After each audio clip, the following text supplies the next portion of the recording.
kasuhan si dating Presidente Duterte at long overdue na ito. Libo-libo ang pinapatay ni Duterte pero wala pang napapanagot.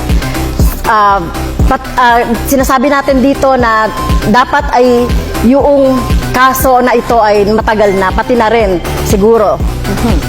Senator De La Rosa? Sagot ko dyan is conditional, no? Hybrid. Pwedeng yes, pwedeng no. Yes, in the sense na nobody is above the law.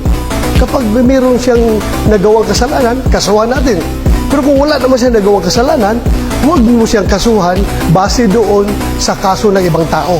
Because guilt is personal. Huwag po nating ipaangkin kay Pangulong Duterte yung kasalanan ni Ninja Cups. Kaya po, after 3 years na tapos na sa pag-ulo, walang kaso. So, mismong siya, si President Duterte, ay umamin na pumatay siya ng tao. Kaya kailangan siyang kasuhan.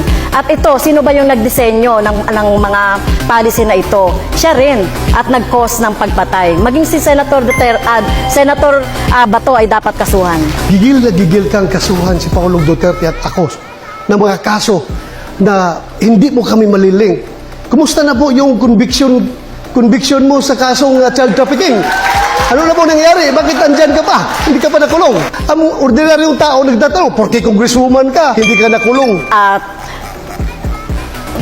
ang ginawa po natin na pagre-rescue, tama lang po yung ginawa ko na pagre-rescue sa mga teachers, sa mga bata na biktima ng mga harassment, intimidation at threat doon sa sinasabi ni Senator Bato na nakaso.